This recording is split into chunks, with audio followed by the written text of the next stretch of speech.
which says a right circular cylinder just encloses a sphere of radius r. What does this line means? कि आपके पास कोई sphere है जो मैंने draw कर रखा है जिसका radius r radius is given, और उसने क्या कहा है, एक राइट सर्कुलर सिलेंडर इसको इंक्लूज करता है। मतलब कि ये जो स्फीयर है ना सिलेंडर में पूरी तरह से फिट हो रहा है। So I am drawing the cylinder later, but पहले इसका मतलब यही है कि सिलेंडर के अंदर स्फीयर को रखा गया और वो पूरी तरह फिट आ रहा है, ठीक है, जो मैंने ड्रॉ कर दिया।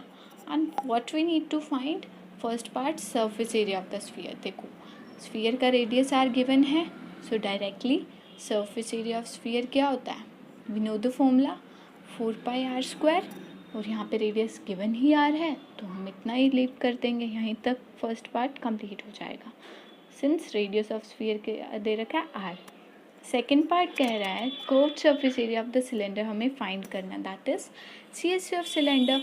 सबसे पहले हम लिखेंगे सिंस CSA ऑफ सिलेंडर का फॉर्मूला क्या होता है, you all know that is 2πRH।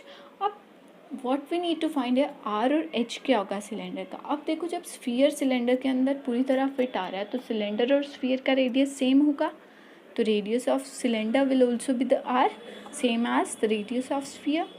अब हाइट की बात करते हैं, फिगर से पूरी तरह फिट आ रहा है तो ये जो स्फीयर है इसका जो डायमीटर होगा वही सिलेंडर की हाइट होगी, और डायमीटर क्या है 2 times radius, so h is 2r। अभी हम सब्सटीट्यूट कर देंगे values, therefore CSA of cylinder क्या हो जाएगा, r और h की वैल्यू पुट कर देंगे 2πr and h is 2r, multiply करके सोल्व करेंगे 4πr²।